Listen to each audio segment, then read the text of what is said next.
ওম অখণ্ড মণ্ডলেশ্বর শ্রী শ্রী মৎ স্বামী স্বরূপানন্দ পরমহংসদেবের উপদেশ বাণী কর্মের পথে থেকে সংগৃহীত।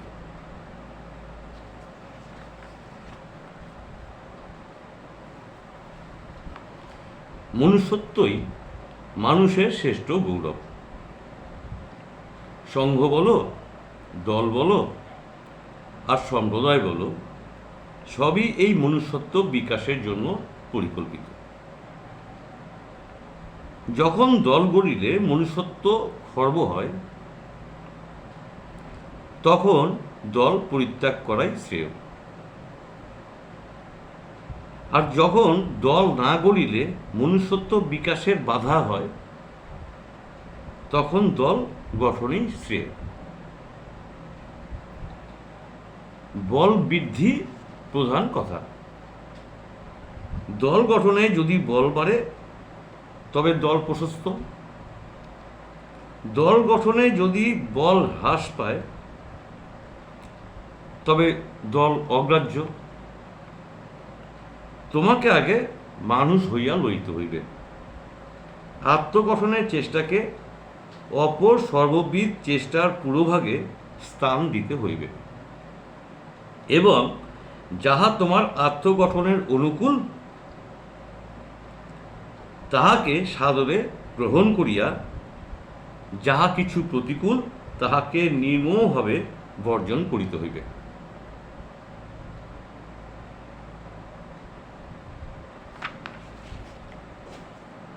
নমস্কার ভিউয়ার্স, বিবিগুলোর পক্ষ থেকে আপনাদের স্বাগত।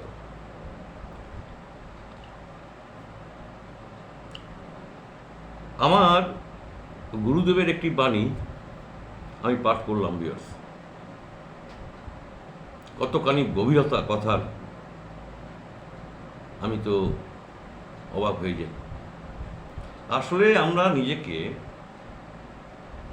তৈরি করতেই তো শিখিনি ভিউয়ার্স, নিজের আত্মগঠনই তৈরি করাইনি। আমরা মানুষই হতে পারলাম না, আর আমরা বলে একটা দল তৈরি করে দেশের সেবা করব, তাই হয়? সেটা কোনদিন সম্ভব? নিজের আত্মগঠন তৈরি করতে হবে আর মানুষ হতে হবে, তবেই তো আমরা দেশের সেবায় আসতে পারবো।